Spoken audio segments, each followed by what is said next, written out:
పరిపాలన తీరుకి నిదర్శనం. ప్రజలు ఏ విధంగా స్పందిస్తున్నారు చంద్రబాబు నాయుడు సభలకు అనేటువంటి దానికి ఇది ఒక ఉదాహరణ.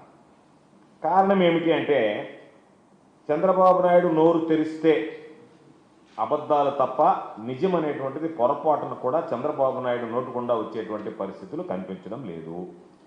ఒక్క మాటలో చెప్పాలి అంటే ఏమీ పని పాట లేనటువంటి వాడు ఊర్లో ఉండే బంకుల చుట్టూ తిరిగే కాలక్షేపం చేసేటట్టుగా చంద్రబాబు నాయుడికి ఏమీ పని లేక, చెప్పినటువంటి హామీలు నిలబెట్టుకోలేక, ఎక్కడికి వెళ్ళి ప్రజల్లో తిరగలేక, ఎవరైతే ఈ పని పాట లేని వాళ్ళు ఊళ్ళో బంకుల చుట్టూ తిరుగుతున్నారో ఆ విధంగా చంద్రబాబు బంకుల బాబు అవతారం ఎత్తి ఈరోజు ఏదో ఒక దగ్గరికి వెళ్ళి నేను అది చేశాను ఇది చేశాను అని చెప్పి ఆర్భాటంగా మాట్లాడుకొని తాను చేయనటువంటి పనులు, ఇతరులు చేసినటువంటి పనులు తన ఖాతాలో వేసుకుంటూ చంద్రబాబు నాయుడు కాలయాపన చేస్తూ పనిలో పనిగా ఆయన చేసినటువంటి అభివృద్ధి అనేటువంటిది ఏమీ చెప్పుకోలేకపోయాడు. కానీ కొంత లేనిపోయినటువంటి అవాస్తవాలు, దానితో పాటు జగన్మోహన్ రెడ్డి గారి మీద, గత ప్రభుత్వం మీద అనేక రకాలైనటువంటి విమర్శలు చేశాడు. ఆ ప్రతి విమర్శకు కూడా ఈరోజు చంద్రబాబు నాయుడు అనుకోవచ్చు, చంద్రబాబు నాయుడుకి ఒక అలవాటు ఉంది.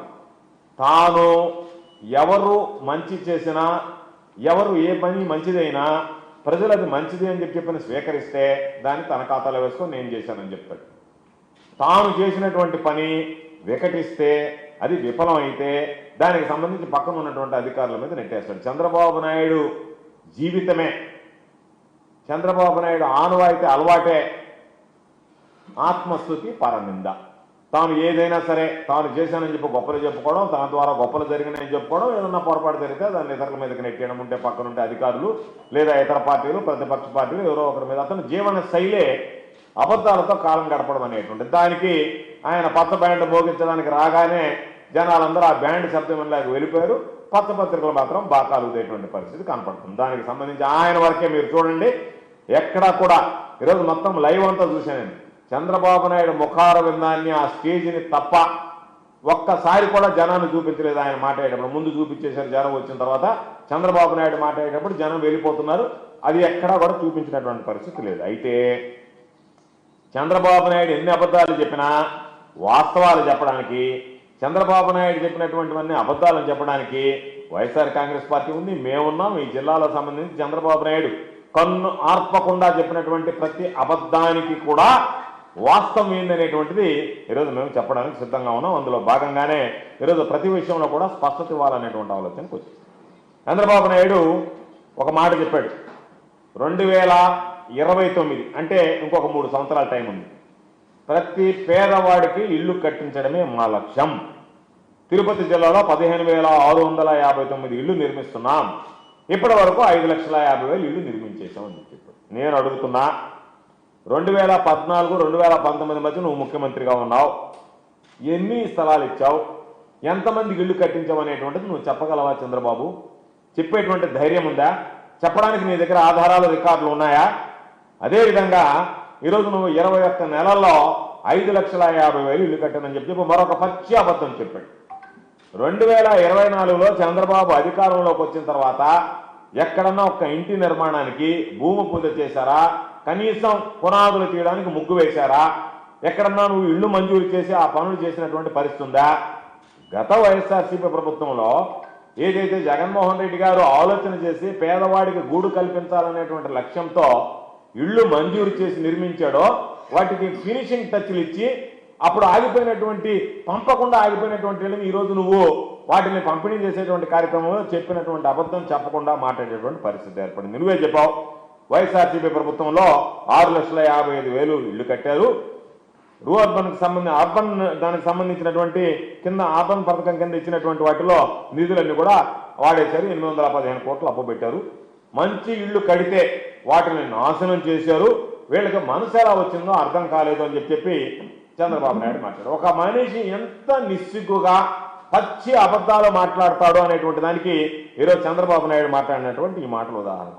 అసలు నువ్వు ఇళ్ళే కట్టకుండా, ఇళ్ళే పూర్తి చేయకుండా ఈరోజు మంచి ఇళ్ళు కడితే వీళ్ళకి నాశనం చేయడానికి మనసు ఎలా వచ్చిందని అంటే, అసలు నీ జీవితంలో నువ్వు ఎప్పుడన్నా మంచి పని చేసావా?